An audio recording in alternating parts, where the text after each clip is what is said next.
Okay, so let's get started. So, today I want to cover everything that is good and beautiful about therapeutic ketosis. The thing that I love so much about therapeutic ketosis is that it puts the healing power back in your hand. And one of the things that I feel like is so sad about the mainstream medical way of doing health is that they give you a diagnosis and then you feel very helpless and you become your diagnosis. So you have an autoimmune disease, you have cancer, you have Hashimoto's in my case, you have diabetes, and then you feel very powerless to do anything about it. So the thing that I love the most about telling people about therapeutic ketosis is it gives people hope and it gives you a way to do something about your health. You don't have to be dependent on a medication many times that has 17 different side effects, but you can actually do something very powerful in your life with therapeutic ketosis. So, I want to go over what therapeutic ketosis can help you with. What is therapeutic ketosis, the history of it, the role of therapeutic ketosis for the average person.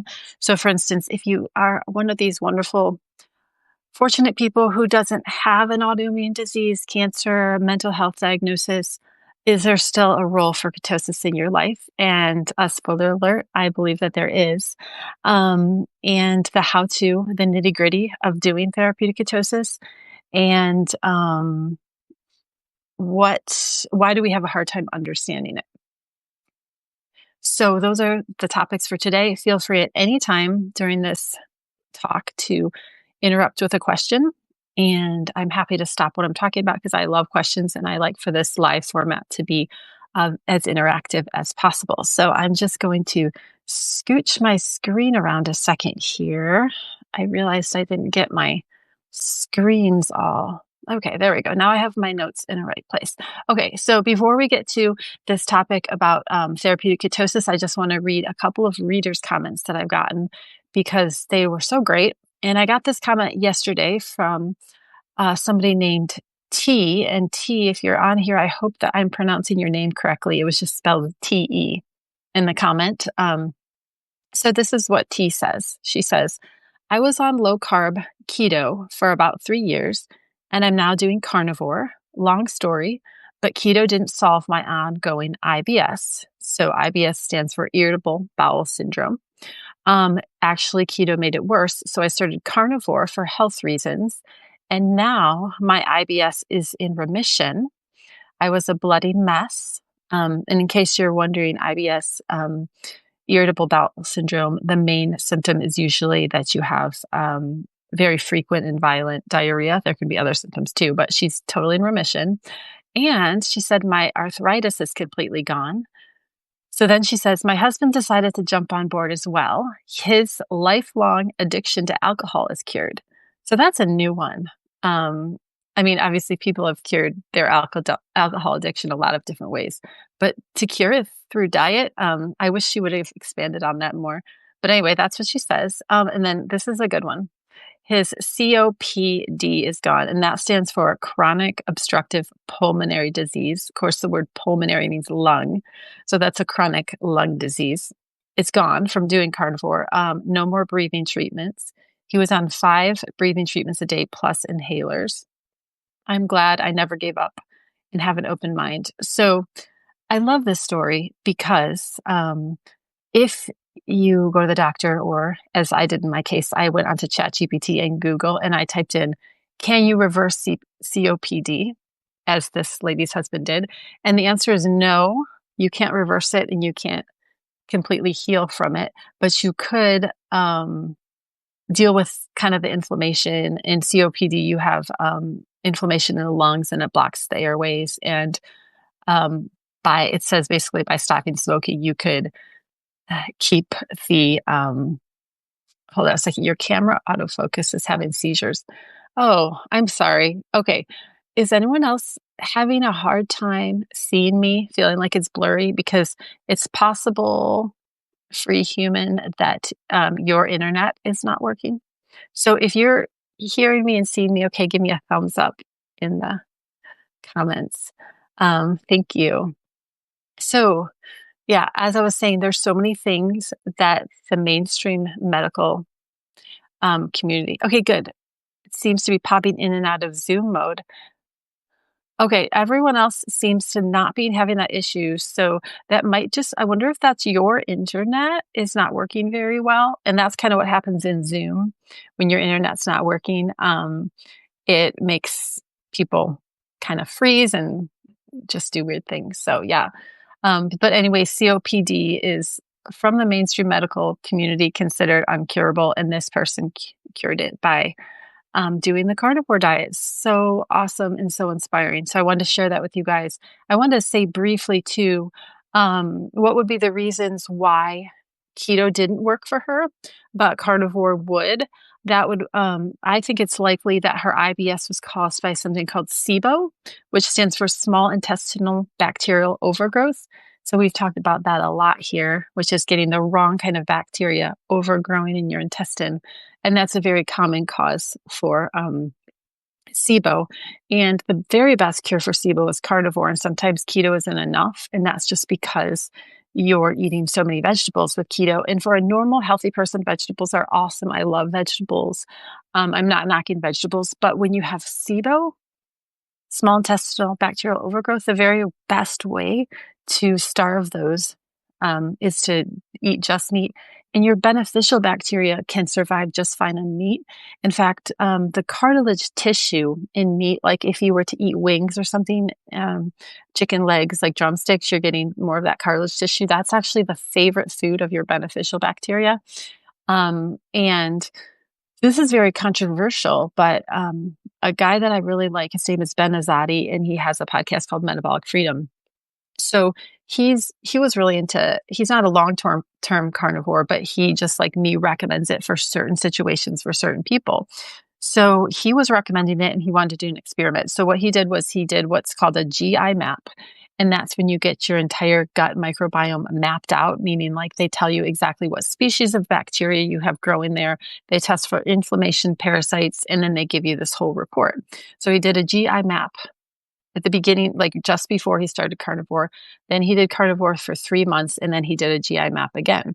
And at the end of the 3 months, all of his microbiome markers had improved significantly. So way more of the healthy, beneficial bacteria, the pathogenic bacteria were gone. And one of the things that was so interesting is he had been missing several of these very important keystone bacteria.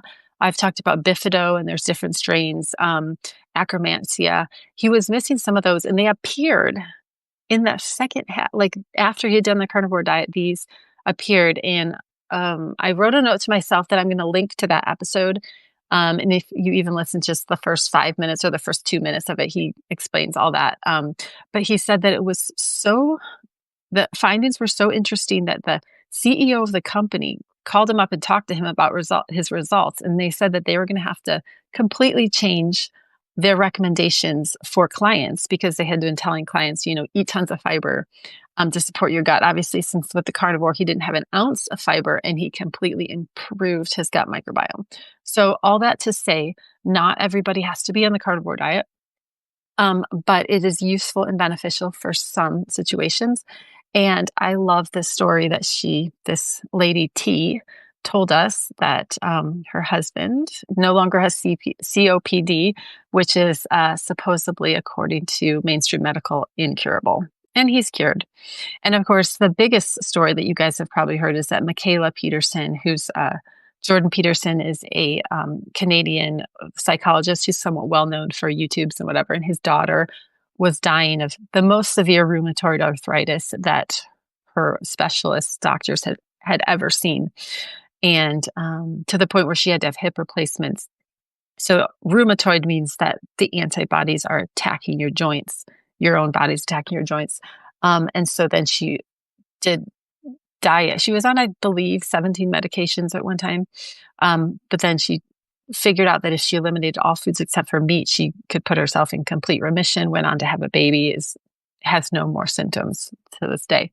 So once again, that's a tool in your toolbox that not everybody needs to use, but when you're in super extreme situations, that's something to use. So I have another wonderful comment that I want to read to you guys. And this person said, in 40 minutes, I will break a 40-hour fast. I'm so excited, not just to enjoy some solid food, but because of the freedom I'm experiencing.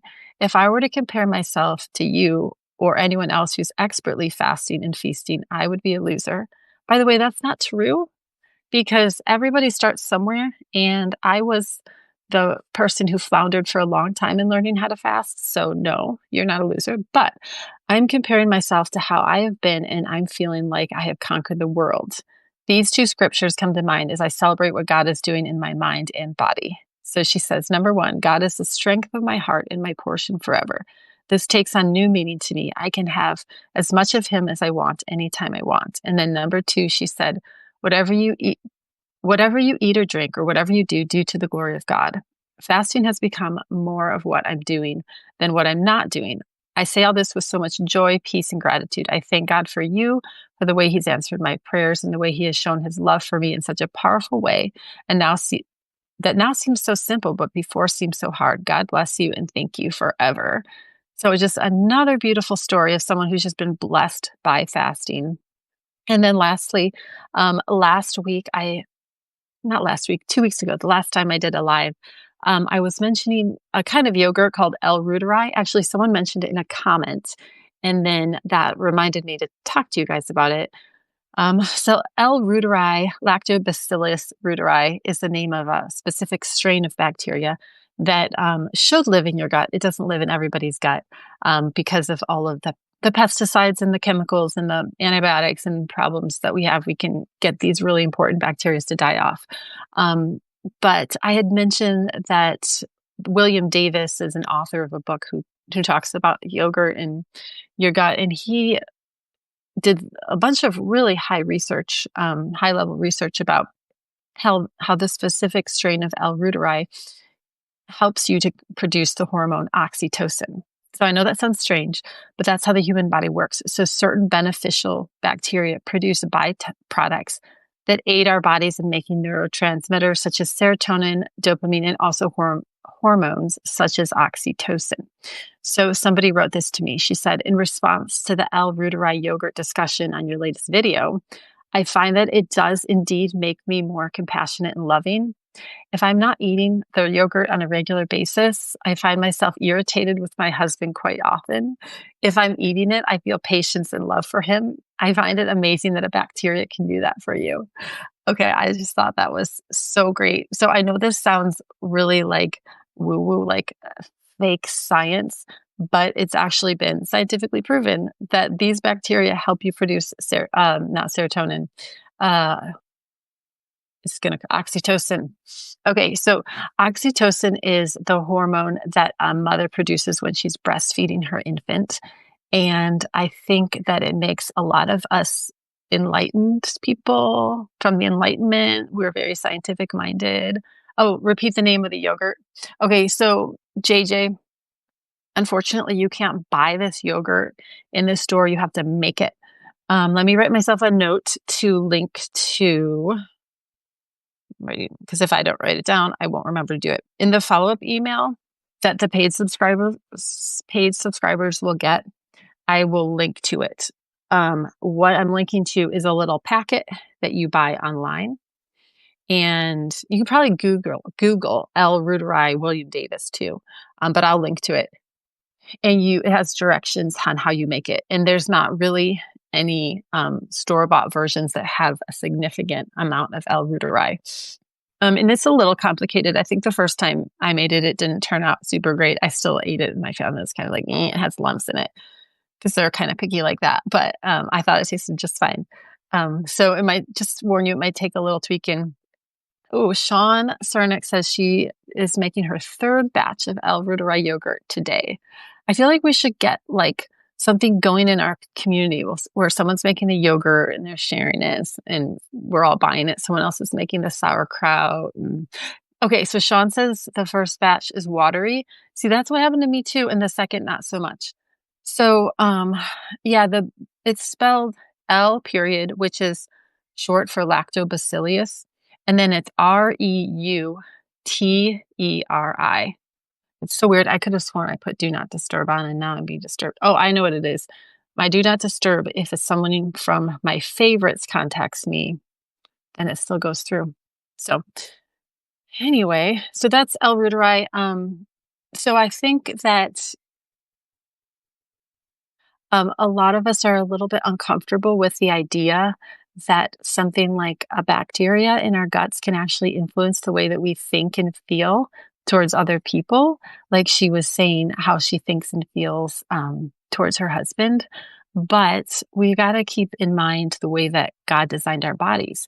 So I have a lot of people who, not a lot, but I know a few people who were like executives, CEO type women that were just, really more interested in their careers and they wanted to have a baby, but they're kind of like, I've never really liked kids and I'm not really sure if I'm going to be a good mom. And so I would always explain to these people, I was like, I promise you, even if you've never really been into kids, it's going to be so different when it's your own baby.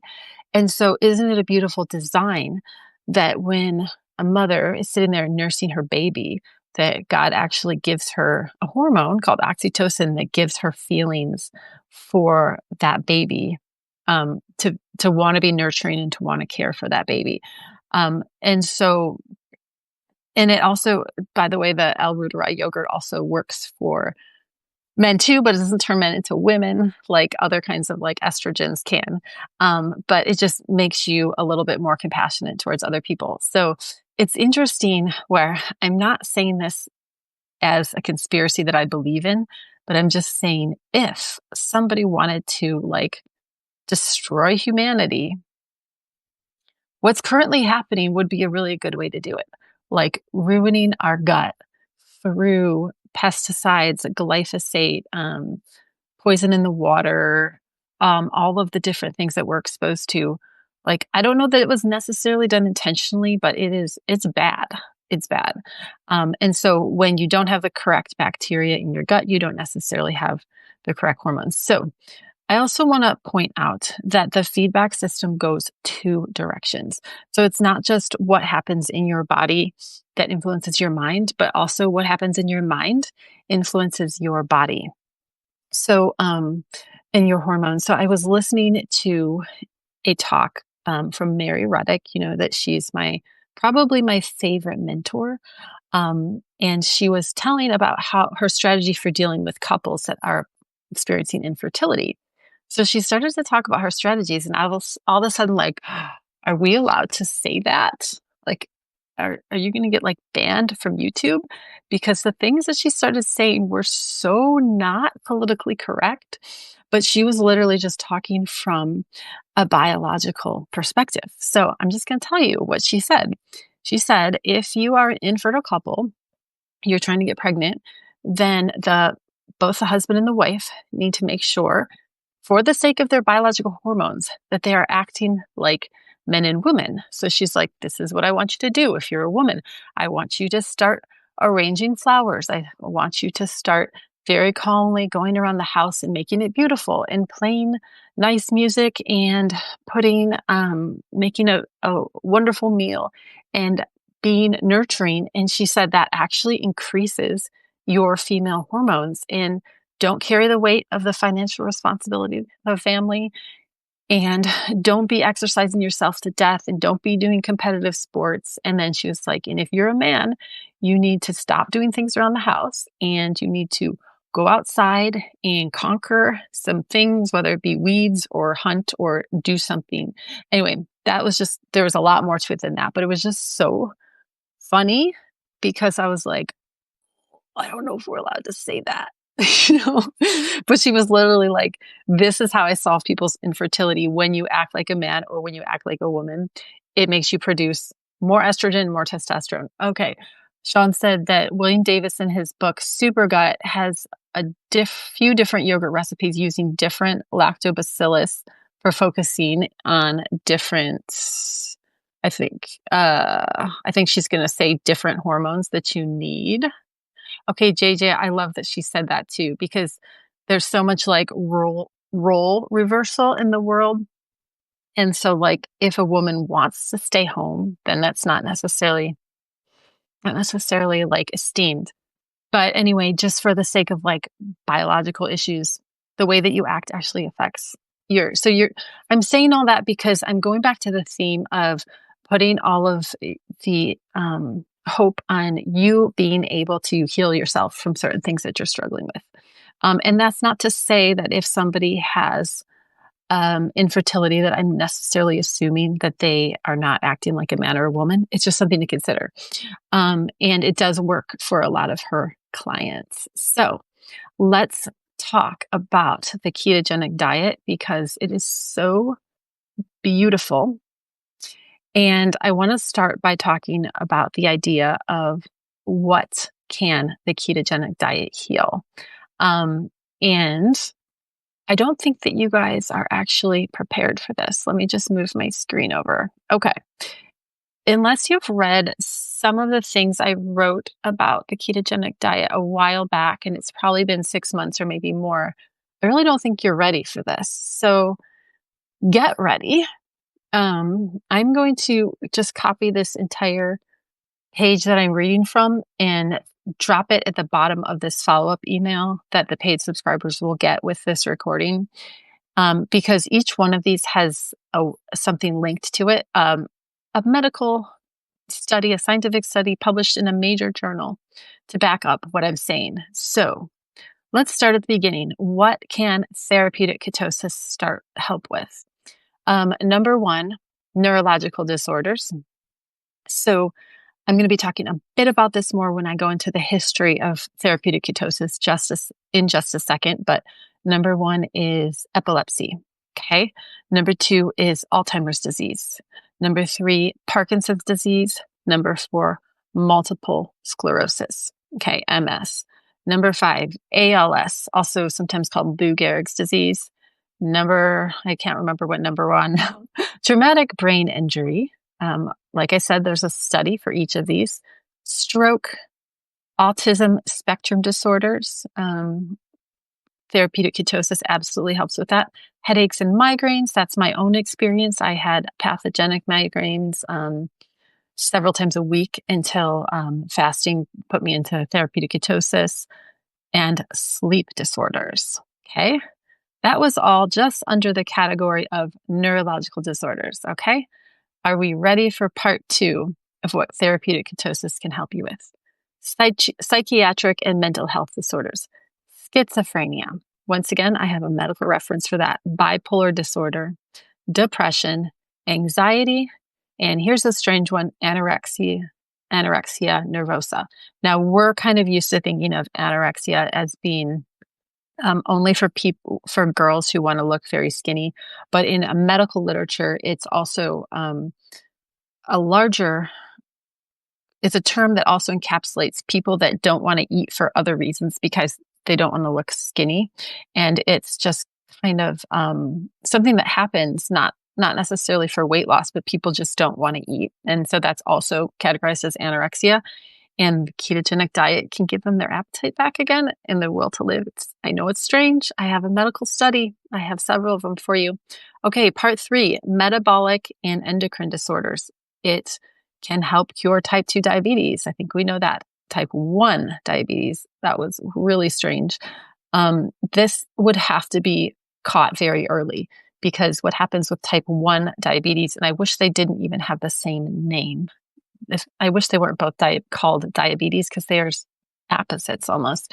But in type 1 diabetes, the immune system attacks the beta cells in the pancreas that create insulin. And once all of those beta cells have died, you're not going to be able to reverse the type 1 diabetes. I don't believe there's stem cells present. But if you catch it early, that's where you could stop the autoimmune mechanism where the body, your own immune system is attacking those beta cells. And so that's where the evidence is coming from.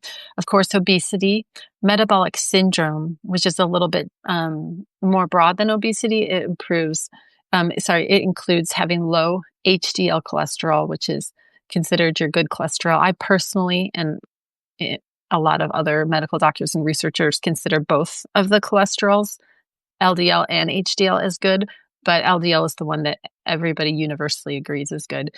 So you want that high. and in metabolic syndrome, that's too low, blood pressure's high, blood sugar's high, and triglycerides are high.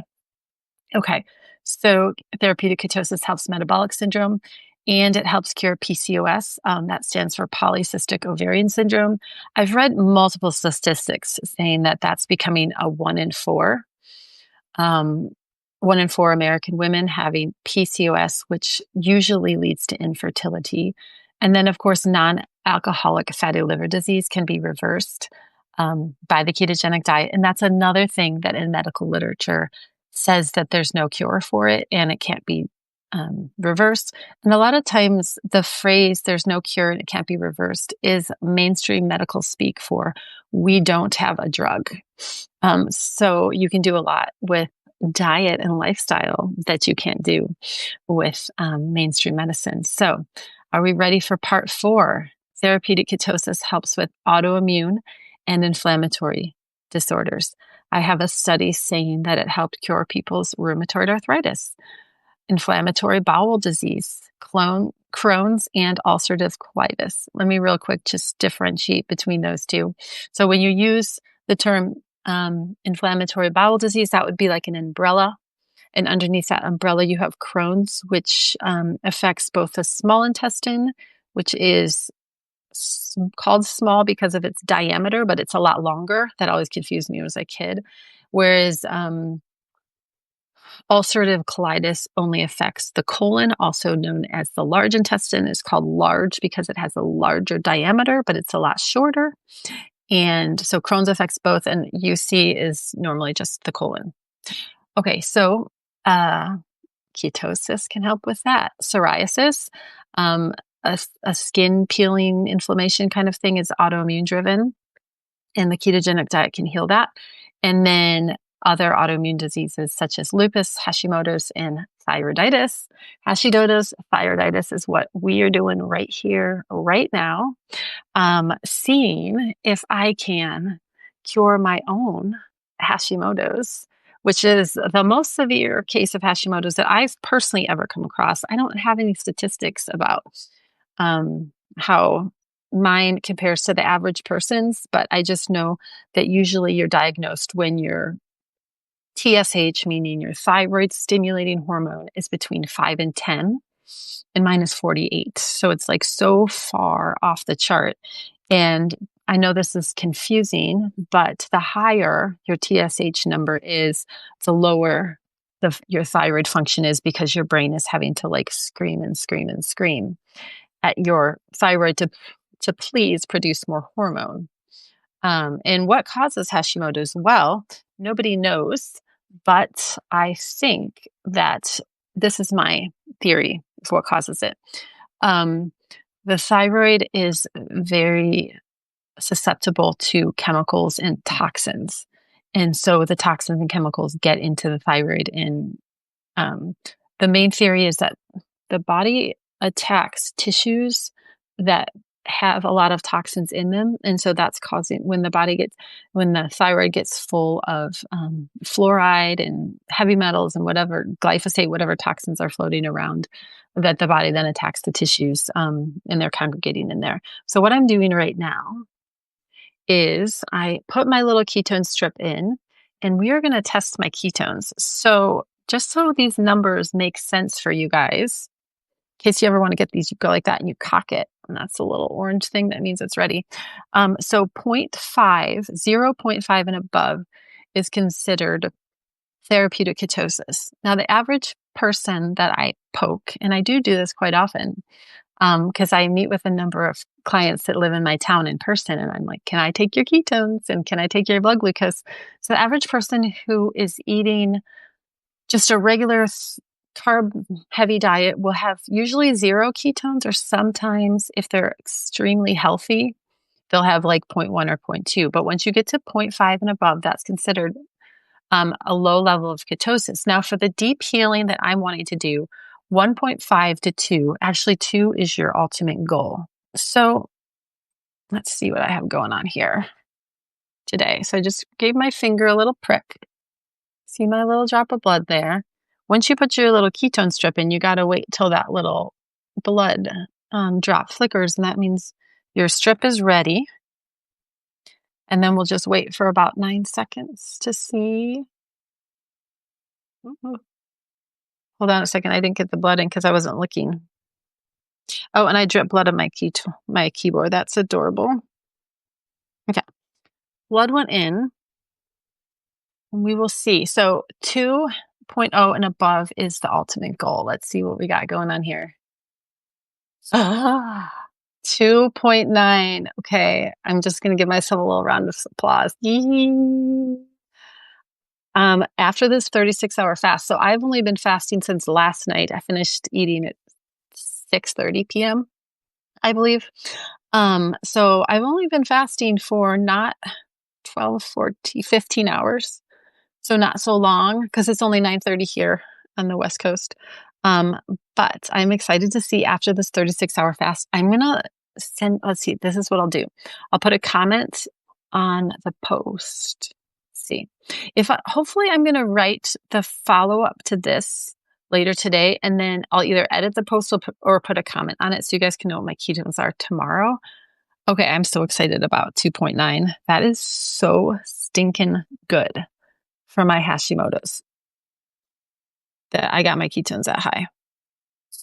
They've been anywhere from 1.9 to 2.1. So I don't know why I know why they got high, because I put a lot more fat. I put a lot more olive oil in my soup yesterday. Let's see what my blood glucose is. Is that in there? Glucose processes quicker, thankfully. Okay, glucose is 76. And ketones were 2.9. So now I'm going to teach you guys how to do something called a GKI, and that stands for a glucose ketone index. So the only time you'd really have to deal with a GKI is if you are wanting to heal a pretty serious disease. If you're just wanting weight loss or whatever, you don't need to deal with this too much. I'm looking for right now is my calculator. Okay. So what you're going to do is, it sounds complicated. It's only I'm still on the soup diet, Sean. 2 more weeks. So I've been on it for 3 weeks. And so technically a week from today will be 4 weeks, but you're supposed to do 31 days. So I have to go do a week from today, and then I have to do Tuesday, Wednesday, Thursday. So a week from Thursday, I will be done with the soup diet, and I will be on phase 2, which is still very strict, but not only eating soup. I can eat meat and vegetables and berries. And so I'm actually super excited about going to stage 2. It hasn't been that hard, and I have really enjoyed being on the soup diet. I feel really, really good. I've lost a lot of inflammation, and it's been great. But I am excited to just eat something else besides soup too. Okay, so you only have to do 2 conversions to get your GKI. I'm not eating yogurt with the soup just because on phase 1, she's wanted to do total gut healing, and yogurt and dairy are so healthy for you when you are in perfect health. But when you're trying to do something super radical, like a gut healing diet, we're just eliminating a lot of things to begin with, and I'll be adding yogurt back in later. So yeah, I don't know what's happening with my L-reuteri, but if I'm killing a lot of the bad bacteria, then that gives L-reuteri, if there's any in there, a chance to revive. And there should be some in there because I've been doing this L-reuteri yogurt. So you're going to take the number 76, your glucose, and you divide it by 17. So that gave me 4.47. And then you just divide 4.47 by my ketones, which were 2.7. And that gave me 1.66. So that's what's called my GKI. And this is the old Keto Mojo from I think I've had it for 10 years. If you get the newer one, there's a button that calculates your GKI without you having to do the 2 different math division problems. So the ultimate goal, if you had stage 4 cancer, I'd be I want you to try to get your GKI below 1, which seems so hard, but I actually got really close to it. Oh, one of my cancer clients, Stephanie, I don't know if you're on today, but she emailed me, and she got her ketones up to 4, and her glucose was 55. And so she was her GKI was totally below 1. So if you can get that index below 1, that is the ultimate healing therapeutic ketosis. And I'm getting close to that, but my index is fine for what I'm trying to do. So that's your GKI. Okay, so I was still going through this incredible list of things that therapeutic ketosis helps with. Okay, so I'm not even like close to the end of it yet. So I just got distracted by talking about autoimmune disease. It helps with Hashimoto's. Next, of course, is cancer. So much evidence that it that being in ketogenic diet starves cancer. Now, this is something that you guys have probably heard me say before, but I'm going to say it again because it bears repeating. It makes me very frustrated that not every single oncologist on the entire planet is recommending the ketogenic diet for their patients. And I don't care how confident they feel about their chemotherapy drugs. Every patient should be doing the ketogenic diet who has cancer. And there's no excuse for being like, well, my clients probably won't do it. Truth be told, some of them probably won't do it. And that's not your job. Your job is to tell them what they need to do, and then they can decide whether or not they want to do it. Now, medical schools are not known for teaching people about diet therapies and this amazing thing called therapeutic ketosis. I don't even think it's covered in medical school. However, every single oncologist on the face of this planet knows that ketosis is so helpful for cancer. Now, I'm not saying that every single person should do it only and not do other things. I'm just saying it's one of the tools that people should be using. And the reason why every single oncologist knows that is because there's something called a PET scan, PET. And what it does is it gives people radioactive glucose. And because the cancer cells soak up so much glucose, the radioactive glucose only goes into the cancer cells. And the regular cells take up small amounts of glucose, but not like the giant amount of glucose that cancer cells take up. So from that knowledge alone, every single oncologist in the world knows that cancer feeds off of glucose, okay? So when you're on the ketogenic diet, you keep your glucose somewhere between, mine was 76 right now. The reason why it can go lower, people can be in the 60s. I've been 60 before, and even in the 50s, you might pass out or feel horrible if you were in ketosis. But the reason why you can go that low when you're in ketosis is because the ketones are an alternate source of fuel. And so your glucose can go much lower and you will feel completely fine. In fact, you'll feel amazing with your brain function, just quick. But being in ketosis is the ultimate therapy for cancer. And the reason is because the very nature of the cancer cell is that it's mutated so that it only uses glucose, and there's an amino acid called glutamine. And you can't really deplete the body of glutamine because it's the most prevalent amino acid in the entire body.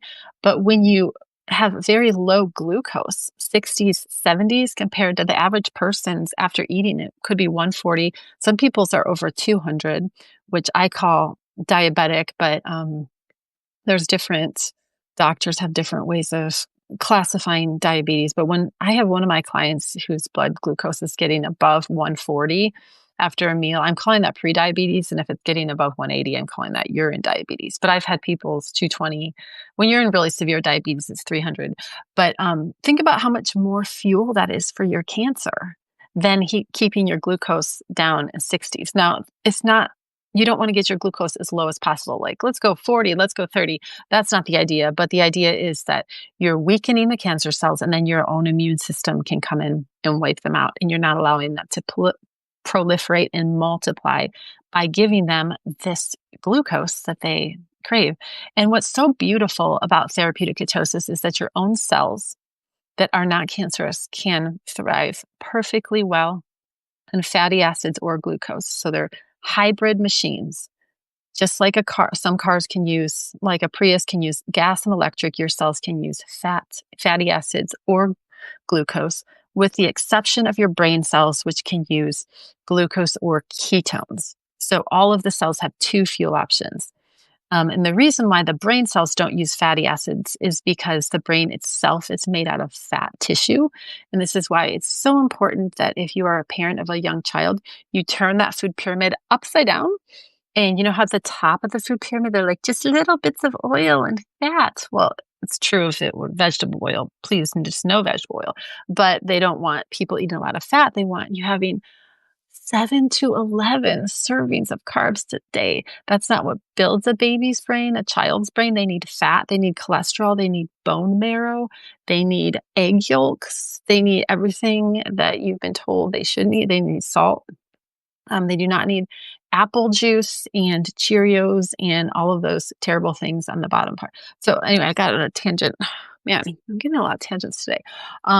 But your brain is made out of fat. That's the actual tissue. So that's why it doesn't burn fat. It uses ketones. So all of the cells in your body have the ability to burn two different kinds of fuel, except for the cancer cells. They burn the glucose. They cannot burn fat. So you can eat fat till the cows go home, and you will be empowering your regular cells just fine. And you will be not feeding anything to the cancer cells. And it's the ultimate hack. Like, why isn't this being taught in every single oncologist's office? And I have access to several different cancer patients who are going through treatment, and not one of their oncologists ever mentioned ketogenic diet. So there's that. Okay, so if you just joined in, I'm going through a list of all of the wonderful things. JJ says, you're wondering about the Budwig protocol. Is this one of the reasons it heals cancer? That's actually, I'm familiar. Yeah, I tried a piece of fuzz in my mouth. I'm familiar with a lot of cancer protocols, but not the Budwig. So tell me more information about that one. So we're going through a list of all of the various things that therapeutic ketosis helps with. So I went through a list of neurological disorders such as autism, stroke, multiple sclerosis, Parkinson's. We went through psychiatric. We went through metabolic disorders.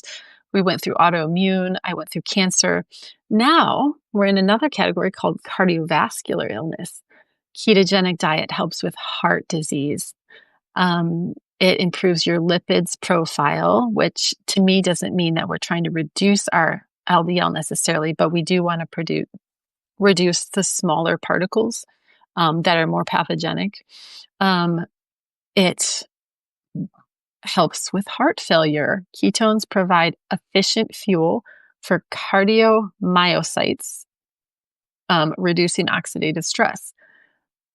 The ketogenic diet can help with sepsis and viral infections and acute respiratory distress syndrome, also called ARDS. And then now we have this category of other conditions, chronic fatigue syndrome. The ketogenic diet helps cure that. Digestive diseases, which we talked about Crohn's and ulcerative colitis, but now we're talking about IBS, which stands for irritable bowel syndrome. And we had at the beginning of this call, I read the testimony of a reader who said that she completely cured her IBS from doing the carnivore diet, which is very ketogenic. Acne. Ketogenic diet reduces acne, and it helps with chronic pain. So that wasn't even meant to be exhaustive. Okay, so JJ says that Joanna Budwig healed cancer by emulsifying flaxseed oil and cottage cheese together in a specific way. That's so funny. Okay, so every time I think that I've heard everything, read everything, I'm like, I think I'm coming to the bottom of this thing that I'm studying, cancer and alternative things. I find another one. So I had not heard about this Budwig protocol. So the thing about cancer protocols is that there are so many of them. And so I try to focus with my clients on the ones that have the most evidence, like they have the most number of people backing them up. And that would be the ketogenic diet is like far and away. So the Budwig protocol sounds ketogenic because you're eating flaxseed oil and you're eating cottage cheese. So it sounds like it would work, but I'm always just looking for something that has the most amount of research behind it. So when one of my favorite doctors, Paul Merrick, was let go from his ICU. By the way, he's the most published ICU doctor in the world, but his hospital let him go because they didn't like that he came up with an alternative way of treating COVID that kept his hospital deaths, it dropped them by more than half. And they were like, no, we only use ventilators and remdesivir. So anyway, he got let go because of that. So anyway, so he spent the next 3 years just researching cancer. And he wrote a book called Cancer Care that's now in its second revision, and he gives it away for free. And you can download it for free. You just type into Google Cancer Care Paul Merrick, and it'll come up. You can download it for free. But he reviewed over 1,200 medical studies. He spent 3 years doing it, and then he categorized them in order of therapies that had the most evidence. And number one, guess what number one is? It is the ketogenic diet. Has the most evidence behind it of anything else in the entire world for fighting cancer. So, and he didn't go into that with any kind of a bias. He was just like, let's figure this out. I think that he also, the thing I love about him, he was like, this mainstream medical industry is so corrupt, obviously firing him for being successful in treating COVID patients, that he was just like, I'm just going to blow this whole thing wide open. So I love that he did that. That's so great. So where we are is I just went over really briefly all the things that therapeutic ketosis can help with. I just want to pause for a second and say, can you think of a medication that does 1/10 of the things that I just listed off? Can you think of a medication that does that? Okay, that helps with cancer, that helps with mental health, that helps with heart disease, that helps with diabetes, that helps with acne, psoriasis. I mean, autoimmune. Like, what on earth is this thing that we are talking about? Like, why is it not the thing that everybody talks about all the time? And I know that the keto diet as a weight loss diet has gotten kind of popular, but as far as like talking about this is like the biggest hack ever. I can't even, I like, if somebody would have told me that without actually seeing the medical um, studies to back it up, I'd have been like, you're crazy. I would have never in my wildest dreams imagined that we can create in our own bodies a medicine that is that powerful. So think about this for a second. Does anybody know? You probably heard me talk about this, but just put in the comments a guess at how much the pharmaceutical the pharmaceutical industry as a whole spends on R&D, research and development of new drugs each year. Go ahead and give me a guess in the comments. Diana, I love ketones too. I just stinking love ketones. JJ said ivermectin has anti-diabetic effects. My doctor has my husband taking ivermectin for diabetes. Okay, so ivermectin is anti-inflammatory. And so I have somebody using it for Parkinson's. It has so many effects. And diabetes is related to inflammation because when the cell is inflamed, it actually can't take up very much glucose. And that makes it circulate in the blood. So JJ, keep me posted on how the ivermectin works for diabetes, but I think fasting is even better, but you can do both. You can do both. Okay. I'm waiting for some guesses about how much money the pharmaceutical industry spends on R&D each year, because, I just think this is so interesting. The pharmaceutical industry spends a lot of money each year. I can tell you how much until I get some guesses on the R&D of new drugs, but they don't have a drug that holds a candle to the things that therapeutic ketosis. And most of the things on this list that I just gave you are things that aren't even cured. Oh, 80 million. Okay, thank you, Ruth, for hazarding a guess. And Sarah McGrath said 2 billion. You guys need to do more. 80 million was a good guess, but it's more. It's not 2 billion. It's more. It's more than 2 billion on R&D. So a lot of those things like quotes, treating. Okay, good, JJ. Your husband's doing keto and ivermectin and berberine. awesome. I bet he's going to be in remission. I've had people go into remission from diabetes in weeks, and I'm not kidding you, in weeks from doing the ketogenic diet. Okay, 50 billion, Gemma, we are getting closer. Wendy, 10 billion, up it. Up it. It's not 50 billion, it's more. It's more than 50 billion. Big pharma spends more money on advertising than they do on R&D. Oh my goodness, I have not even thought about their advertising budget and their lobbying. They are the biggest lobbyists in Washington, D.C. for getting their way with everything in the bills that are passed and blah, blah, blah. Yeah, it's not it's not an industry that I want to support personally. Okay. So what I was trying to say about 50 billion, it's more than 50 billion. Keep guessing higher, guys. I like playing these games because it makes people remember the number rather than me just saying it. Yeah, I'm still floored about my ketones being 2.9 today. I keep thinking about that. I'm like, 9. Think about all the healing. Okay, 200 billion. Okay, now that somebody went over, now I'm going to tell you guys the real answer is $86 billion a year in R&D of new drugs. Okay, 86 billion with a B, billion dollars. And they have not come up with a drug that does 1/10 of what the ketogenic diet does in your body, which your own body makes.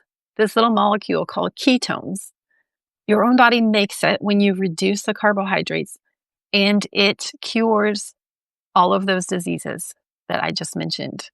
Now, when I say cures, I mean, that's a loaded term. It helps your body to heal.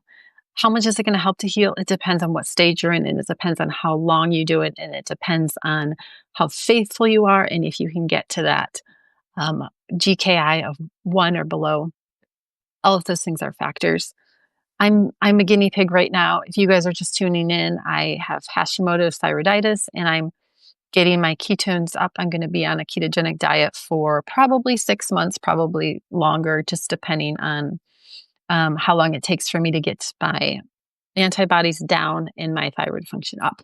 And by the way, next week I'm going back in for to test my thyroid antibodies again, just to see what this first month on the soup diet has done and if it's lowered my thyroid antibodies at all. I won't know if what my thyroid function itself is doing, because right now I'm temporarily on medication while we allow to see if we can get my thyroid to heal. And then my long-term plan is to wean off of that medication and to see if I'm able to make my own thyroid hormones again. But I'm not quite to that point yet, but I am going to test my antibodies. But I feel a lot better. And I wanted to show you guys this horrible picture of me. So this was back when I did a live back in February. And I think you guys remember in January, I was very, very sick. And now I know that my vitamin D was horrible. And I had really high COVID antibodies, which I am going to test again, not next week, because I spent all the money in our health savings account. And I have to wait for us to put some more in. And then I'm going to go test my COVID antibodies. But this is the picture of me. This is a live that I did.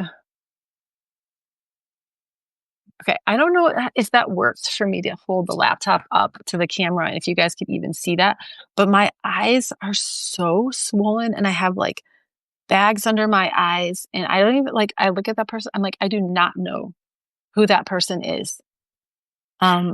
So I'm just saying that to let you know that my health has improved so much, but I want you guys to go get your labs taken. I want you to test your vitamin D.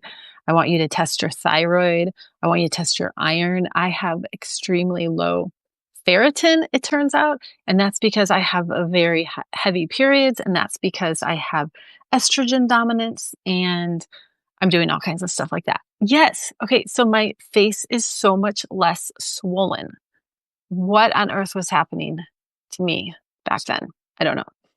So anyway, it's ketosis. It's therapeutic ketosis. I'm telling you guys, this is like magic miracle that your own liver makes. Like, what on earth? It's like when I read this stuff, I feel like I have to like pinch myself and be like, is this real life? So I want to go back to really briefly just talk about the history of therapeutic ketosis. And this is another, these stories are just like, is this really happening? Like, can this really be real? If I hadn't read about it in actual medical journals, I'd be like, is this real? Because this doesn't seem like it's real. So back in 1910, some researchers observed that people that had very extreme epilepsy, like just having seizures all the time, that when they fasted for somewhere between 12 to 18 hours, the seizures would stop. So you can see how this would happen naturally on its own. When somebody's having a seizure, they're not going to be eating, right? So they're just having seizures. They went so long without eating that the seizures just began to stop. And so they realized there's something about being fasted that heals seizures, that heals epilepsy. Now we know now that somewhere between the 12 to 18-hour mark is when you run out of the glycogen in your liver. So when you eat carbohydrates, you only have so my blood glucose was 76 right now. So that translates to about a little less than a teaspoon of sugar or glucose is in my entire gallon and a half of blood that I have. That's all the glucose I have. So when you eat, say you eat a giant plate of spaghetti that has 10, 15 teaspoons of glucose in it, a lot of that's going to go into your liver for storage for later. When you deplete all of that, your body switches modes from running on glucose to running on ketones, okay? And then that is what heals the brain. It reduces inflammation. And even to this day, the exact mechanisms of how it heals epilepsy is not exactly known. But the ketones do something in the brain, reducing inflammation and making the electric signals just work. And the seizures stop. So around 1920s, somebody came up with the idea, if these people can't fast forever, they're going to die of starvation, obviously. But what if we can give them a diet that mimics the fasting state? So when you're fasting, your body has access to 2 out of 3 of the fuel sources. Of course, our 3 kinds of fuels, people will call them macros, meaning they're macronutrients, whereas the micronutrients are small things like vitamins and minerals. And our macros are going to be carbs, fat, and protein. When you're fasting, you have access to protein in the form of amino acids. So that's when your body will break down the loose skin that you have and other kinds of like muscle that needs to be repaired, and it'll recycle it. So you have access to protein, and then of course you have access to body fat when you're fasting. So your body is going to take your extra fat and turn it into fuel for your cells, and that's why you can fast and feel completely fine. So when you're fasting, you have access to those 2. When you get to a certain point, you don't have access to glucose anymore after you get your liver glycogen all emptied out. And that's kind of, I always talk about a refrigerator. That's your refrigerator. And after your refrigerator is empty, your body goes to the basement and gets stuff out of the deep freeze. And so they theorized if you could give somebody only protein and fats, the body would think that it's fasting because it has access to the same nutrients. So that's what they did. And sure enough, it stopped seizures in people. Now, depending on the medical study you read, I've read anywhere between 66%, so 2/3 of people, all the way up to 85% of people had seizures stopped. And I've heard a few different researchers say that statistic could be closer to 100% of seizures stopped, except for there's always the question of doing the diet faithfully. And so one thing that's super interesting about the way that the ketogenic diet stops seizures is that seizures can have all different causes. Like the cause could be like the baby was born with the cord wrapped around its neck and it had some sort of lack of blood flow to the brain, and that causes seizures. There could be, sometimes they have seizures they got a virus and then they had seizures after that.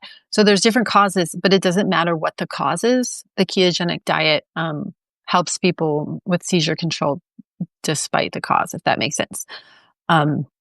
So that 15% that isn't helped from it, that might be due to non-adherence, like not doing it exactly correctly. And you have to have more fat than you have protein. And the reason is because some of the protein you eat can be turned into glucose. And depending on how sensitive your body is to glucose, that might be a little bit too much to not make you in a ketogenic state. And so I'll get to this in a second, but I deal with this a lot with people that I'm trying to use therapeutic ketosis with. They are not actually in ketosis despite reducing their carbohydrates. And that has to do with they just need to eat more fat. My poor son-in-law, my daughter has him eating 2 sticks of butter per day. Shout out to poor Sean. But he's a trooper. He does the things that he's supposed to do. So, did I already tell you guys about his results? I don't remember. I don't think I did. If I did, I'm just going to tell you again. So he gave me permission to share this with you guys. So before he did the soup diet, that he did it about a month and a half ago. He started it and did it for a month, and now he's on the phase 2. So he had very extreme inflammatory bowel disease. So he got that same GI map done that I was explaining a while back, where they look at your inflammation and they look at all of the microbes that you have in your gut, and they give you a whole panel of, these are your microbes, these are the ones you're missing, these are the ones you're overgrown. And he had very, very, very high inflammation in his gut. And he also took some blood tests, and he had a lot of food allergies. Now, everybody told him that his food allergies were permanent and that they can never be reversed. But sensitivities you can reverse, but not allergies. So, you ready for this? So he does the Mary Ruddick diet, and he goes back and gets tested for his blood allergies again. And his allergies, okay, some of his numbers were down to 0. Okay. Some of them were like 3, which is still considered not an allergy, because I don't know the exact, I think if it's below 5 or 10 or something like that, it's considered not an allergy. But he had previously been in the 50s in some of his allergic reactions, and he went down to 0. So he actually healed his reactions to certain foods by healing his gut. Yeah, true story. Those of you who live in town can go up to him at church and ask him about this. He gave me permission to share all this. Yeah. So he inspired me because he did the diet so faithfully last month, and I was like, okay, I'm going. It's my turn now. It's my turn to do this. One time he had his ketones up in the 5s. I think it was 5.4. He and my daughter texted me, and they're like, Sean has his ketones at 5.4. And I was like, so anyway, his inflammation is down, and it's so great. It's just so great to be healed. There is not medication other than steroids that temporarily, you can't be on steroids forever, but they temporarily reduce inflammation, but you go off of them and inflammation comes right back up. How great is it to cut the inflammation without the side effects? It's just so beautiful and exciting. So that is the story. I'm not very organized in my notes, as you can tell. I'm just kind of all over the place. But really quick, I want to address the plague of my life, which is people. By the way, I don't mind that people comment and they send me texts and stuff about this. I just mind that I have to answer it. So, which Ruddick program are you on? So I'm on the autoimmune. She makes an autoimmune guide. And Sean, I can text you the information later about it. So not to confuse people, I have a son-in-law, Sean, and now I'm talking to one of my friends named Sean. Do you know if the ketogenic diet can heal celiac disease? Okay, so celiac disease is from the intestines reacting to gluten. And I do not know, but I will tell you that I have a client who is currently doing, he is doing GAPS. He's an online client. So GAPS stands for Gut and Physiology Syndrome. And it's very similar to what I'm doing, but mine is a little bit more strict. So in GAPS, you have 6 stages. You have GAPS intro, and you have 6 stages, and you move through those stages kind of quickly. And with the one I'm doing, it's based off of GAPS, but you stay on stage 1 for an entire month. So it's like ultimate healing. Whereas the way GAPS intro was originally invented is you could stay on each stage for like 3 or 4 days, and then you finally move to full GAPS. So this is my theory. I was thinking about this the other day, and I was like, why did Natasha McBride in the last 20 years have such incredible success? Healing GAPS is ketogenic. You will definitely be in ketosis when you're on GAPS. Why did she have such great success? And now Mary Ruddick is finding that she needs people to stay on stage 1. And I think that our autoimmune diseases have gotten worse because the chemicals in our foods have gotten worse in the last 20 years. And the stuff in the water and EMFs and vaccines and blah, blah, blah, like just more stuff. Now people need, like, GAPS was enough 20 years ago. And now people need like GAPS Plus is what we're doing now. But anyway, all that to say, one of my clients is doing GAPS for celiacs. He had, so his version, okay, so in celiacs, you have these little like finger like villi in your intestines that are what absorb all of your food. And they begin to die back, which is very, very scary when you have celiacs. They begin to die off. So his were dying off. But they continued to die off even when he cut out wheat. And that's because gluten is also in, right? Like a lot of times when people are eating like gluten-free and then they're eating like rice and oats and other things like that, there's a form of gluten also in those things. So I'm kind of getting off track here, but my main point is that we will see, we will see with my client who is doing GAPS. He's doing it for about 6 months and he's going back. Let's see, he started in January and I think he told me he's going in June to get the camera that goes inside of your gut to see if those little villi have grown back.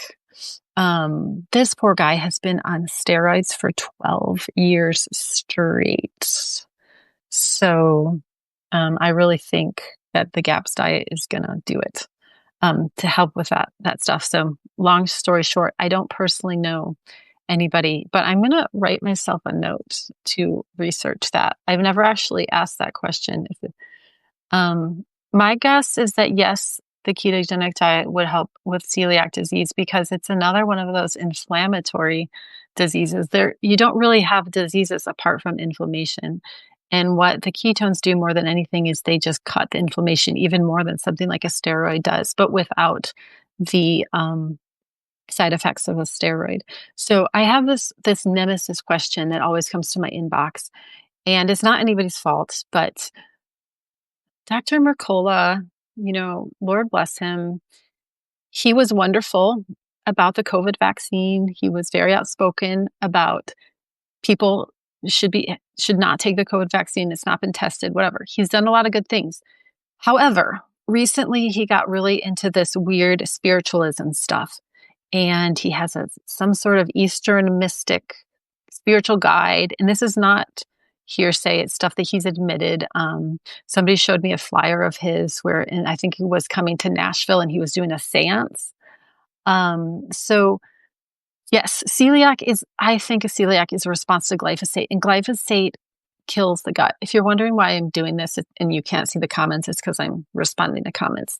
I have read a lot about how harmful glyphosate is to the gut, and yeah.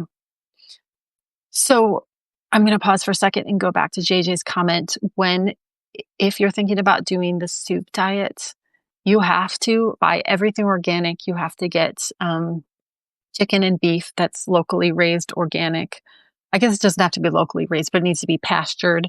It needs to be organic. You have to use water that is not tap water, and not just the fridge filter is not adequate. It needs to be reverse osmosis water, and no pots and pans that have any nonstick coating on them. So you're just trying to get any kind of like chemicals out for complete healing of your gut. If you have one of those diseases. So I had to do an overhaul of, yeah. Anyway, Dr. Mercola, in my mind, he's just kind of gone off the deep end. I stopped subscribing to his newsletter. But one of the things that he changed on, he wrote a book called Fat for Fuel. He believed in ketosis. He was on board with everything, ketosis healing diabetes. And then all of a sudden he started getting on this high carb bandwagon.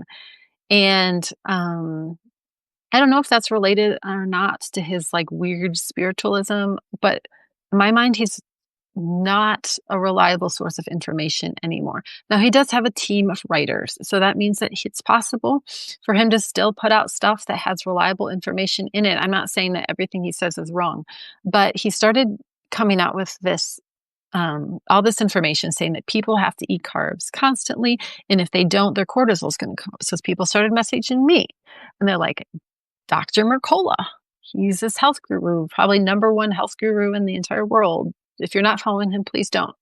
But anyway, they're like, he says that if we don't eat carbs, our cortisol is going to go up. So I was like, So I didn't find any research. I was listening to Ben Bickman's podcast. He said on there, he's never once seen a study that says your cortisol goes up if you're on the ketogenic diet or you're fasting, unless possibly if you're very underweight and you don't have body fat. I haven't even seen that in the study, but I'm just conjecturing, perhaps. So anyway, I'm like, I'm going to get my cortisol tested. So I've been getting my cortisol tested several times, but a long time ago, I did a saliva cortisol test, which gives you 4 points. And then I kept waiting and waiting to get the results. And finally I called the company and like, I haven't gotten the results. And they're like, well, one of your little tubes didn't get screwed on all the way. So the lab returned it. So then they mailed me another one. Anyway, I finally have my saliva cortisol results, and I want to show you guys my cortisol. This is wow. Well, so the good news about this is that then because I had this delay and I had to retake it without paying for it again, which was nice, I got to have the results while I'm in therapeutic ketosis. You saw my ketones are 2.9, like unbelievably great ketones. These are my cortisol results, okay? So I got 4 dots taken. It's right here, right here, right here, and right there. Okay, so you spit into a little tube 4 times, and the green is where it's supposed to be. And as you can see, not only is my cortisol not high, my practitioner said, I would actually like your cortisol to be a little higher. Now, I'm going to imagine the ketosis haters are going to say, well, your cortisol isn't high enough because you have adrenal fatigue, which, by the way, I believe adrenal fatigue is a real thing, but I just don't believe that you can have it both ways. You can't tell me that my cortisol is going to be too high when I fast. And then when it's not too high, you tell me it's too low because I fast. Like, which one is it? But anyway, all I'm doing is I'm trying to get some brighter sunlight in the morning to get that morning number up a little bit higher. And I do that anyway, but I just haven't been doing it enough. And then I'm also taking an adrenal support supplement just to get that cortisol. But anyway, all that to say, ketosis does not cause your cortisol to go up. Okay, I haven't seen any data about it. I haven't seen any studies showing it makes your cortisol go up. And then I started having people in my own practice test their cortisol because you can do it on your own. I've written some blog posts, some old posts that you guys could look up. You could search for about how to test your own, but I'm just going to look this up really quick. Merrick Diagnostics. You go to that website, test in cortisol. You probably don't need to do the 4-point saliva cortisol, which costs $125 from Amazon if you don't have a reason to. I'm just seeing, you could go into the lab as early in the morning as they're open, and you could just get a blood cortisol. Oh, there it is. It's $12. Thank you. I was just looking up that price. So for $12, you go into Merrick Diagnostics, you order your own cortisol lab, you walk into LabCorp at 9 in the morning, you hand them the paper, and they give you a cortisol reading. Now, it's only going to tell you the 9 a.m. You know how I had the 4 points, it's just going to tell you the morning one. Right there, you can know if your cortisol is too high. Maybe you want to know, is it too high in the afternoon or at noon or whatever? You could go into LabCorp at noon. You could go into LabCorp 4 different times if you wanted to, although the 4th reading was supposed to be between 10 a.m. and midnight, so LabCorp wouldn't be open. That's the advantage of the saliva one. But my point is, if you're worried about fasting and the ketogenic diet raising your cortisol, then get your cortisol tested for $9. It hasn't raised my cortisol. It hasn't raised a single one of the clients that I follow. It hasn't raised a single, I have not seen a high cortisol level in my fasting clients.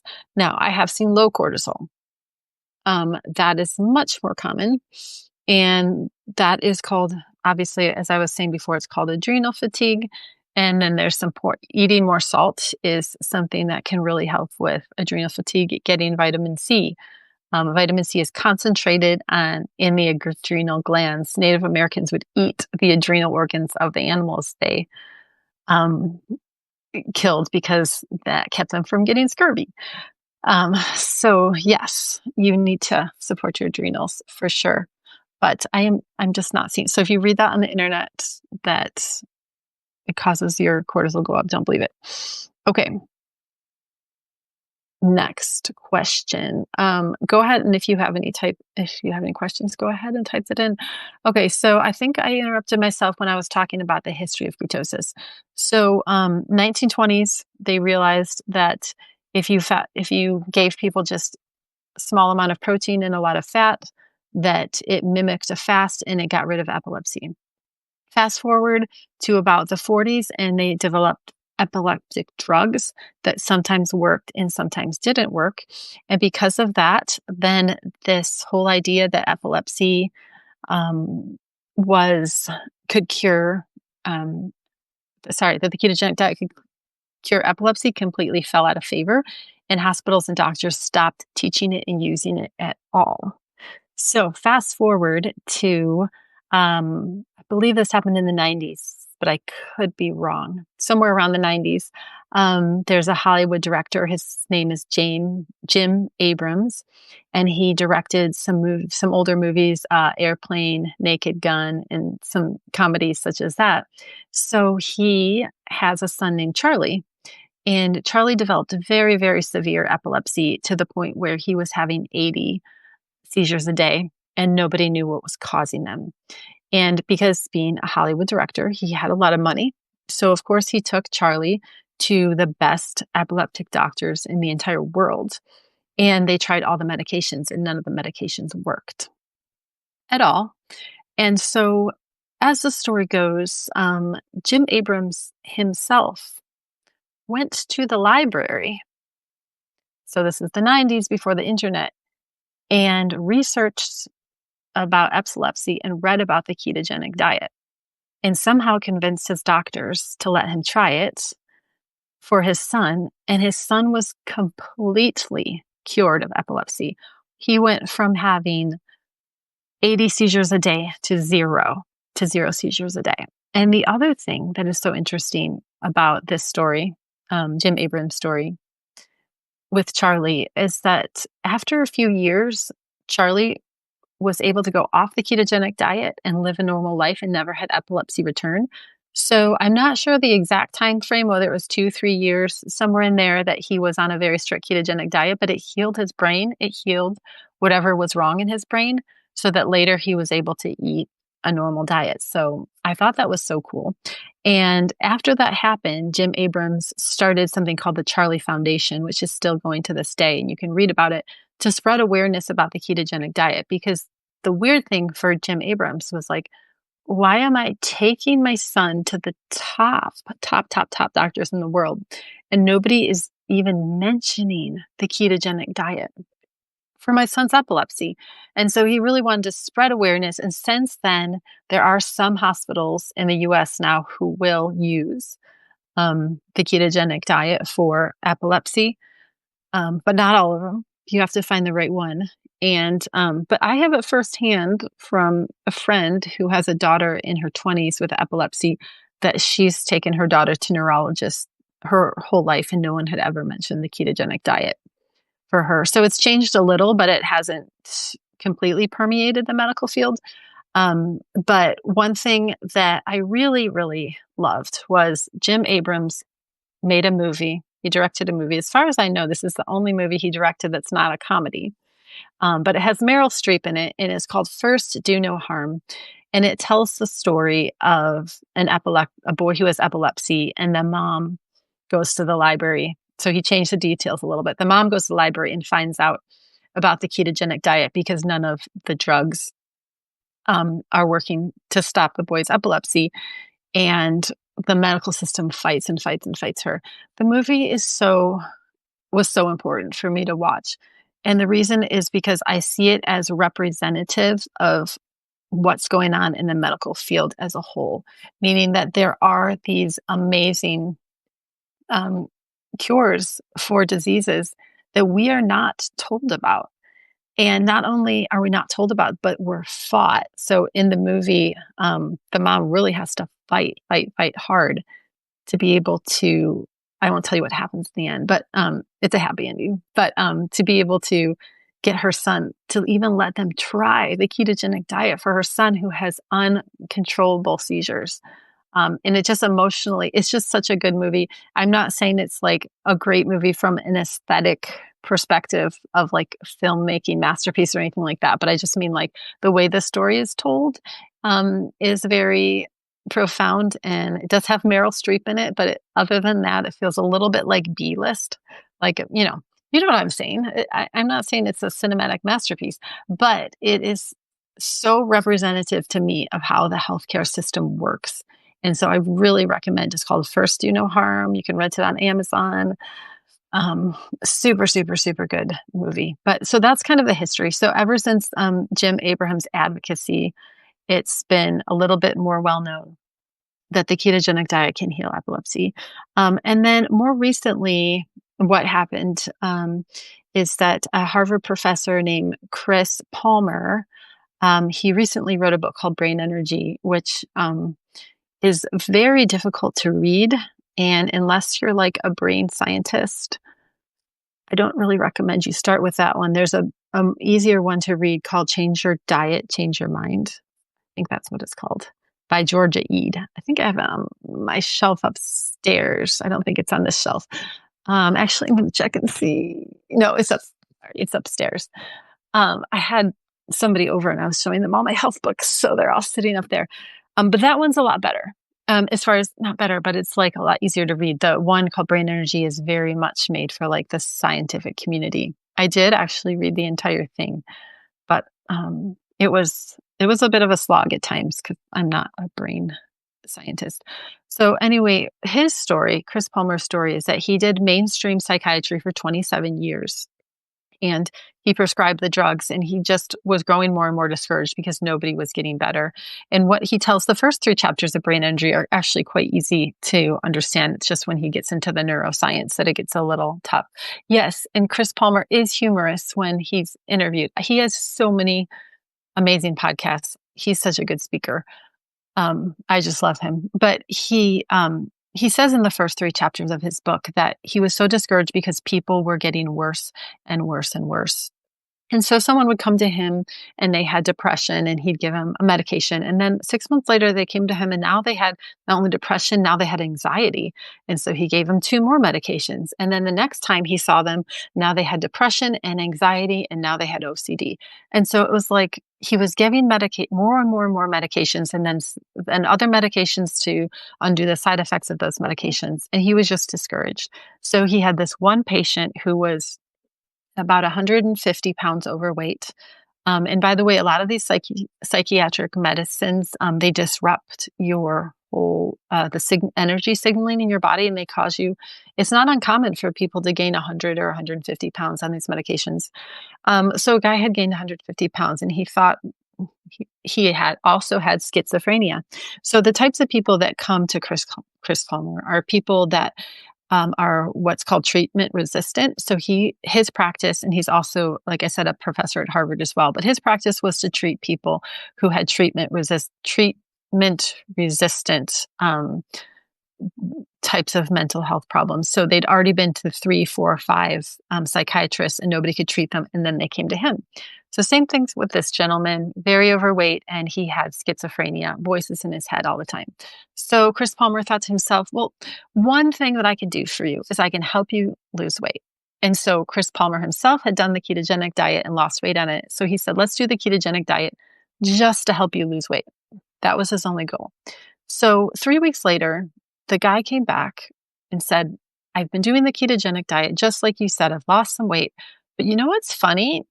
I'm beginning to think that all those stories that I've told you, all those voices I have in my head, I wonder if they're not true." And Chris Palmer was like, "Really?" He's like, "Yeah, I wonder if those aren't real." That's what, schizophrenia is. It's not like the movie portrayal of you have two different personalities necessarily, but it's more that you hear things in your head that aren't true. So 3 months later, this gentleman was like cured of schizophrenia, like no more voices in his head, no more any of that. He was just cured. And so then Chris Palmer began the long process of taking him off of all of these medications. As I'm sure you guys know, you don't ever just stop that stuff cold turkey because your brain is addicted and you have to taper and all that stuff. And then he tells the next story was of a lady whose schizophrenia was so severe that she just sat in a wheelchair and was like nobody was home, and she would wet her pants. Like that's how severe her schizophrenia was. So she was put on the ketogenic diet and she came out of it 100%. And by the way, if you read a medical textbook or look it up online, schizophrenia is another thing that's not curable. If you have it for life, supposedly, except for the ketogenic diet. So she came out of it completely, came off her medication, and now she goes around the country and speaks with Chris Palmer about her recovery. So I messaged him on Twitter a few months ago, and I asked him if he knew the total number of people. He said he personally knows of over 100 people with different kinds of mental illness who have been completely cured, and I'm going to use that word cure, completely cured of their mental disease from using the ketogenic diet.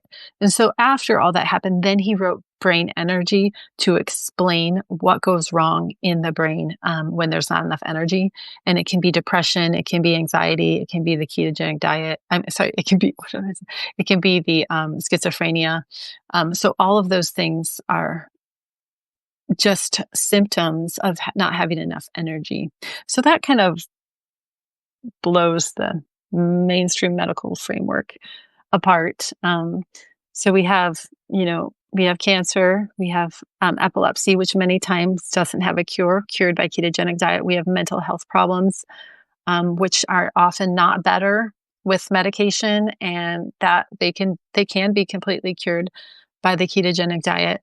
And then, of course, we have all the autoimmune diseases that I presented when I was reading off of the list. So that's just kind of the history of the ketogenic diet. Now, what is the application to the average person? So if you're average person, you don't have any of the autoimmune diseases that I listed, and you don't have currently have cancer, you don't have mental health problems. Is there benefit for being in ketosis? I think there is. And this 36-hour fast, as we're doing as a group, is probably just enough. That's what I was doing before I was diagnosed with this autoimmune disease. Is I was just fasting 36 hours on Monday. So from Sunday night to Tuesday morning, I would fast, get my ketones up, sometime anywhere between 0.5 to 1, depending on how low carb I had eaten on Sunday. So the lower carb you eat the day before you do the fast, the higher your ketones will get. And then the rest of the week, I was eating high protein, high fat, but not necessarily zero carb. And that's because I didn't know that I had an autoimmune disease, and I didn't think that I need to be in ketosis. So I think that's a good thing for the average person to do, is just to do a 36-hour fast. Now, when you do, so say you do a 36-hour fast on Monday, Tuesday, you would do an up day, which means 2 high protein meals. And then the rest of the week, if you just do an 18-hour fast, depending on how you eat, you could probably have some ketones getting up to that 18-hour point. You might be 0.5 or 0.6 or something like that. And that's probably fine for the average person. So therapeutic ketosis is it's a tool that you use, but you don't have to have these ketones that I have right now, 2.9, every day of your life to be healthy. It's a tool in your toolbox when you do get sick. However, doing this one fast of 36 hours a week and getting into ketosis will reduce your inflammation. It'll keep you from getting Alzheimer's disease. So it's used once people have Alzheimer's disease, and the lower or the more recent their diagnosis, the lower their progression of the disease, the more that ketosis is going to help with it. And the farther along it is, the less ketosis is going to help. Obviously, it's like that with Parkinson's too. The earlier you catch it, the more you're going to be able to reverse it with therapeutic ketosis. But all that to say, you will be reducing your risk of coming down with it at all if you do one little bout of ketosis a week. And so Ruth said, in the scenario you're describing, about how many daily carbs approximately? So it really is somewhat individual. It depends on a few different factors. First of all, the kinds of carbs. Vegetables have some carbs in them, but they're so low. Now I'm talking about non-starchy vegetables. I'm talking about not potatoes and not corn. So just like green leafy vegetables, things like that have very low carbohydrates in them. So you can pretty much eat as many of those as you want. I'm eating quite a few vegetables in my soup, and I'm getting my ketones up really high. Now, it's going to be pretty individual. Most people do less than 20 grams of carbs a day if they're trying to get into the therapeutic ketosis, 1.0, 1.5, 2.0. That's going to be less than 20 grams of carbs a day. If you don't have a very serious health problem that you're trying to solve and you're fine with 0.5, you might be able to get away with eating about 50 grams of carbs a day, but you need to do them in the right order. So you need to eat meat first, protein first, some fat.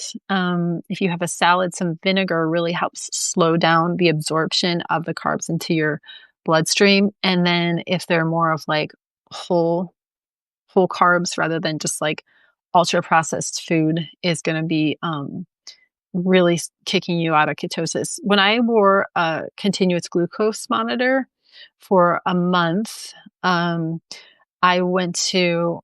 so I took screenshots of different things and wrote notes. And the worst spike that I ever had was when I went to Chick-fil-A. I almost never eat fast food, but can't remember why. Oh, well, I don't even have a Chick-fil-A in town. So I was visiting somebody and I thought, oh, I'm just going to go to Chick-fil-A. I did not get fries.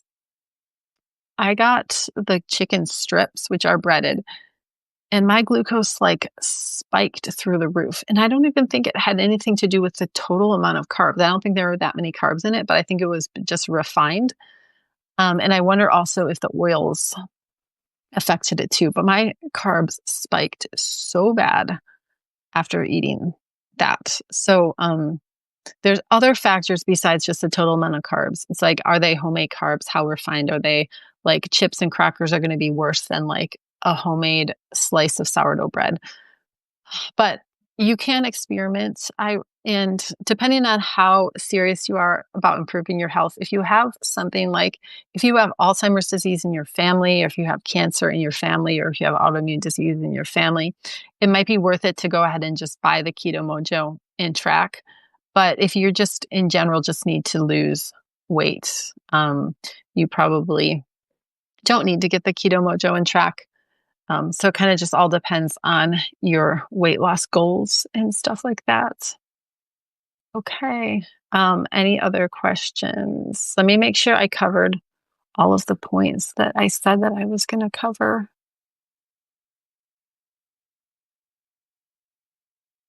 Can it raise history? Yeah. Okay. I think that's all about therapeutic ketosis today. When I send out this email, go ahead and write any more questions you have in the comments, and I'll try to get to those. But I really hope that you guys are just inspired that your own body can heal itself from all kinds of things that the mainstream medical community says cannot be healed from, and that you can do it yourself. JJ says, what about alkalinity? One way to measure the alkalinity of your body is when you get something called the CBC. That stands for complete blood count. It has something called carbon dioxide on there. And if your carbon dioxide is a little bit low, that means your alkalinity is a little bit high. Now, I know that sounds weird because in our brains, we're always thinking of carbon dioxide is for plants and oxygen is for humans. And that's partly true, but it turns out humans also need a little bit of carbon dioxide in their blood. So let me just say that again because that was confusing. If your carbon dioxide on your blood panel is low, that means that you're a little bit too acidic. Okay. And you want your body to be alkaline. Now, how can you become more alkaline?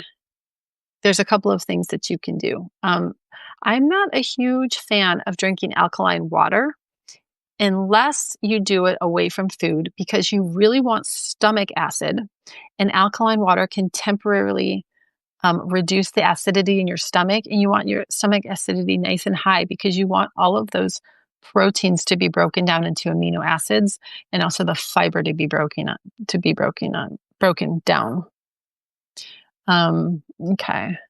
So one thing you can do for alkalinity is take a little bit of baking soda, like a 1/4 teaspoon mixed in water.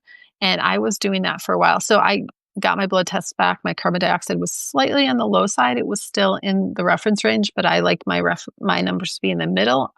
I like them to be optimal and not suboptimal. So my carbon dioxide was suboptimal. I took baking soda every day, and then I got my blood test done again, and it was perfect. So it actually does work. Oh, people were wondering about creatine. Thank you so much for reminding me because I meant to do that. I meant to talk about that, and I completely forgot. And can you let us know the company you use for GI mapping? I think that let me just answer that one real quick. I'm pretty sure for GI mapping, I use Genova Diagnostics. Let me just type that in really quick and make sure that's the one. Yes. Okay. Genova Diagnostics has something called a stool test. And I will link to this one for you guys. And let me just read to you. It says, so they give you, by the way, if you have an HSA or an FSA, you can pay for that with this one. The standard one is $370, and then you can add on for $104. You add on one that has a wider look at the microbiome and a scoring system, and then they have one for $504. That, let me see. Anyway, just go to Genova Diagnostics, and they can tell you. You can look at all the different kinds of ones that they do. Yeah, GI mapping is really awesome. Okay, creatine supplements. So creatine supplements are the most studied supplement of any supplement. So let's talk just for a second about what creatine is. It is a compound that is found in meat. And when the meat is cooked for a long time, it doesn't usually it gets degraded. But when you eat something like a steak that is like rare or medium rare, that's where you can get the most amount of creatine. Now, your body can also make small amounts of creatine too. It can synthesize it from amino acids. What often happens, and especially as people age, is that people are no longer able to synthesize as much creatine as is optimal. And then also, if you're like an athlete and you're doing a lot of heavy physical training, you're probably not going to be able to synthesize as much creatine as is optimal. So creatine is known mostly in the bodybuilding community. That's where it's popularized, but it has a lot more benefits than just for bodybuilding. So one of the most well-studied benefits is that it helps people with brain function. And just as it helps with the sleep deprivation, it does more than that, but the sleep deprivation studies just serve as an example to explain how creatine helps the brain. So this is what they did in the studies. They took people that were severely sleep deprived, and they gave half of them creatine, and they gave the half of them didn't have creatine. And then they gave them different kinds of cognitive tests. And the creatine group performed much better on cognitive tests than the control group. So all that to say, it still has brain benefits even when you're not sleep deprived. It was just that was the way that the studies have been run. But it's a fuel source. It helps your cells make ATP. Adenosine triphosphate is kind of like the gasoline of the cell.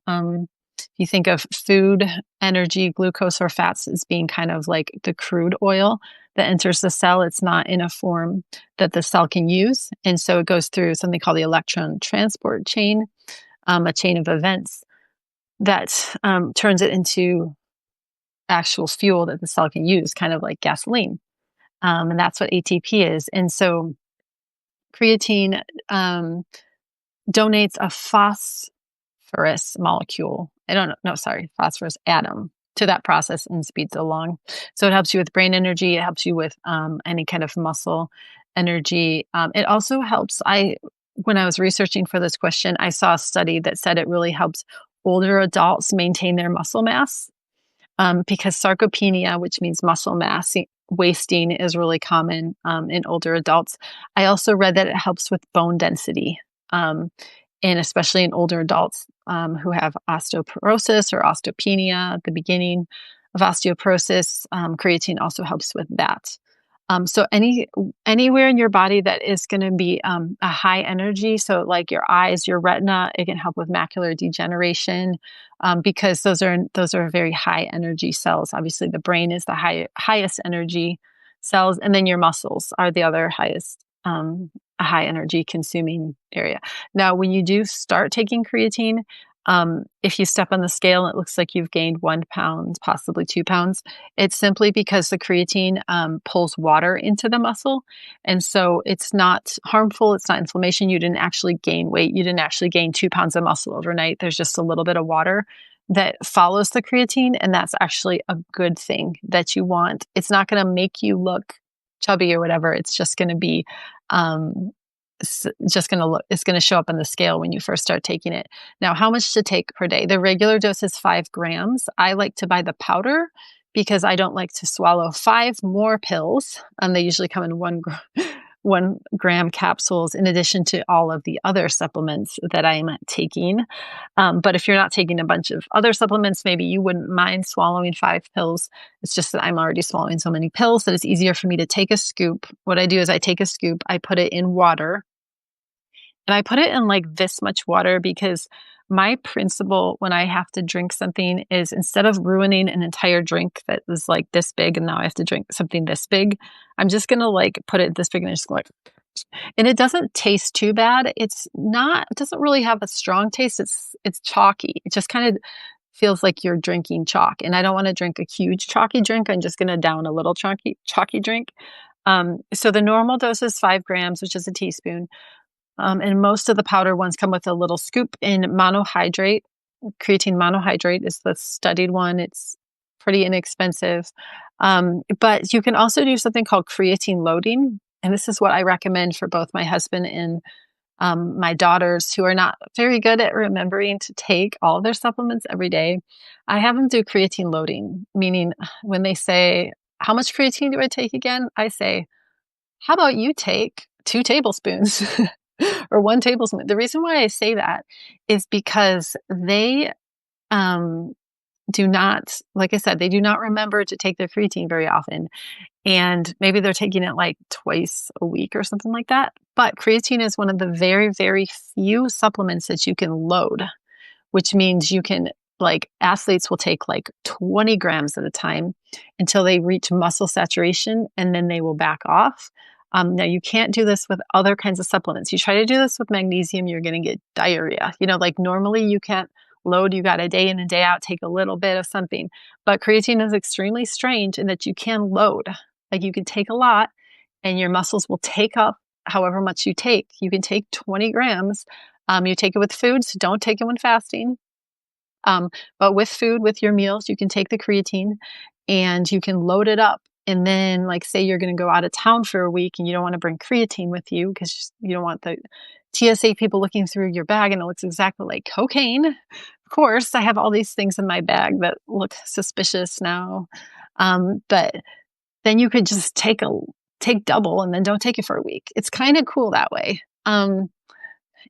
Yeah, so creatine has so many benefits. You can also just I always have a hard time remembering things off the top of my head. I'm like, I can't remember all the things that creatine's good for. So if you just go into ChatGPT and you ask it, remind me all the things that creatine is good for. Actually, I'm going to do that right now just to show you how easy this is. Open up ChatGPT. I'm going to ask it, just type in, what all is creatine helpful for?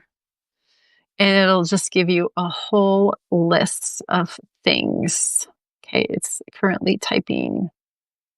Physical performance, increased strength and power, improved muscle mass, enhanced recovery from exercise, improved cognitive function. We talked about that. Neuroprotective effects. And if you tell it, it'll also give you studies to go along with it. Wendy, I don't have a brand that I recommend. But let me figure out really quick what brand I have. Let me just go into Amazon because I do want it to be a good source. Let me see what I bought last time. I did kind of look into it. Which was the best one? Okay. I have one that is bulk supplements and it is the creatine monohydrate. Yeah, it's just by bulk supplements. But yeah, anyway, so when I typed into ChatGPT, yeah, I like bulk supply too. Yeah.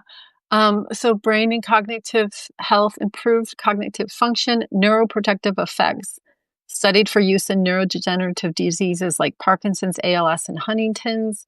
So yeah, I do have my Parkinson's clients taking creatine. Let's see, health and aging, support for aging adults. Like I said, muscle mass and sarcopenia. Oh, this is one I forgot. That's why ChatGPT keeps me on track. Potential blood sugar control. So getting enough creatine helps you to control your blood sugar. It helps with your heart health. Oh, that's what I was thinking of. When I was talking about any kind of muscle that's very high energy consuming, is going to need creatine in the brain, then obviously the heart. So creatine helps with the heart too. And it's saying the typical doses, you can do a loading phase, 20 grams a day for 5 to 7 days, and then maintenance doses, 5 grams a day. And then it says a possible side effect is minor digestive upset, and that's rare. So of all the people I've had recommending that they take creatine, nobody's ever had digestive upset. I've never had digestive upset. My husband hasn't. He has a very, very sensitive stomach. So that's pretty rare. No proven long-term harm in healthy individuals. And then you might get just a small amount of water retention. So I hope that answers all your questions about creatine. I really, really recommend it though, as it's a very good, inexpensive supplement. It helps you with muscle mass, helps you with brain function. Yeah, we have a lot of dysfunction in our bodies because of how bombarded we are by modern life, the modern world. And so a lot of times people will say to me, they'll be like, I just don't want to take any supplements because I want to eat natural food and get sunshine and just get exercise and be like one of those natural people. And for some people that does work. And if it works for you, that's great. But also I take a lot of vitamin C, and the reason why is as clean as I try to eat, I'm still constantly being exposed to toxins. And I can't help that. And vitamin C neutralizes the toxins. But if I lived in, an isolated tribe in Central America, I wouldn't have to take supplements. I wouldn't have to take vitamin C every day. I wouldn't have to take creatine because I'd probably have perfect brain function without inflammation. So a lot of these supplements that we end up taking are because we have to deal with modern life, and our bodies have a lot of problems because of modern life, and we have inflammation, and then that makes our cells not able to produce energy enough. And so creatine kind of sidesteps that. So I know that I really need to do a post about about what supplements people should take, and like top 10 supplements or something like that. So that'll be coming at some time, but May is such a busy time. I have a daughter graduating from high school, and we have state track meet next week, and I have like a million other things going on. So it's probably going to be a while till I get that post out. But yeah. So I hope you were inspired about therapeutic ketosis and just gave you some ideas. Like, even if you're healthy right now, like 10 years from now, if you get some dreaded diagnosis, you got Ketosis in your back pocket to pull out whenever you need it, the ultimate healing regimen made in your own body. So, with that, I'm going to sign off. Alrighty, bye bye.